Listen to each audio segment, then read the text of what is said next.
చెప్పాను కదా చాలా ఓపెనింగ్స్ ఉన్నాయి టీసీఎస్లని. రేపు ఒక వాకిన్ ఉందన్నమాట, అంటే 5th జూలై. 5th జూలై అంటే రేపే ఉంది వాకిన్. ఒకసారి నేను పెడతాను, డిస్క్రిప్షన్లో పెడతాను. మొత్తం అన్నీ ఒకసారి చెక్ చేసుకోండి. .NET మీద ఉన్నది, మెయిన్ ఫ్రేమ్స్ మీద ఉన్నాయి, జావా డెవలపర్ ఉన్నాయి, ఇంకా పెర్ఫార్మెన్స్ దాని మీద కూడా ఉన్నాయి, అండ్ SAP మాడ్యూల్స్ మీద కూడా చాలా ఓపెనింగ్స్ ఉన్నాయన్నమాట. ఒకసారి నేను డిస్క్రిప్షన్లో మొత్తం అన్నీ పెడతాను, డీటెయిల్స్ ఒకసారి చెక్ చేసుకుని అప్లై చేసుకోండి. రేపొద్దున అయితే వాకిన్ ఉంది. ఇది ఎవరికి అంటే ఓన్లీ ఎక్స్పీరియన్స్ వాళ్ళకి, ఫ్రెషర్ వాళ్ళకి అయితే కాదు.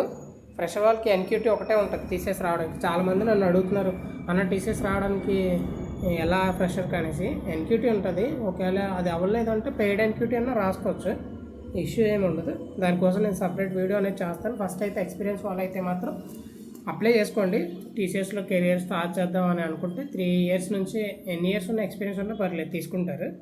ఒకసారి నేను డిస్క్రిప్షన్లో పెడతాను, ఒకసారి చెక్ చేసుకోండి. Thank you, bye.